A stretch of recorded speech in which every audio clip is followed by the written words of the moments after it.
AP విద్యుత్ సబ్స్టేషన్లలో outsourcing సిబ్బంది నియామక ఏజెన్సీలను ఎంపిక చేసేందుకు ట్రాన్స్కో టెండర్లు ఆహ్వానించడం వివాదాస్పదంగా మారింది.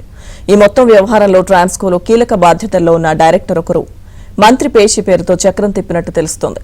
ఆయన వైసీపీ నాయకుల సంస్థలకు టెండర్లను కట్టబెట్టేలా కీలక పాత్ర పోషిస్తున్నారన్న ఆరోపణలొస్తున్నాయి.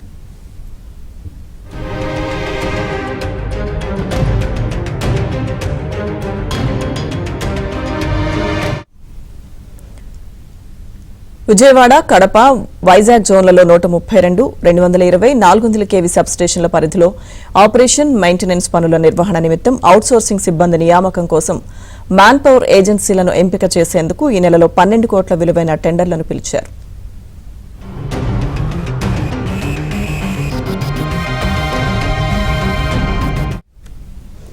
టెండర్ నిబంధనలను ఇష్టారాజ్యంగా మార్చేయడం వెనుక ఓ ట్రాన్స్కో డైరెక్టర్ ప్రధాన సూత్రధారి కావడం గమనార్హం.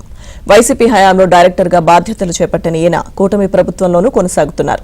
ఈ ఏడాది ఫిబ్రవరిలోనే పదవీకాలం పూర్తయినా మరో ఏడాది కొనసాగింపునకు ఉన్నతాధికారులు సిద్దమవుతున్నారు. ఈ వ్యవహారంపై ట్రాన్స్కో సీఎండీ సమగ్ర విచారణకు ఆదేశించారు.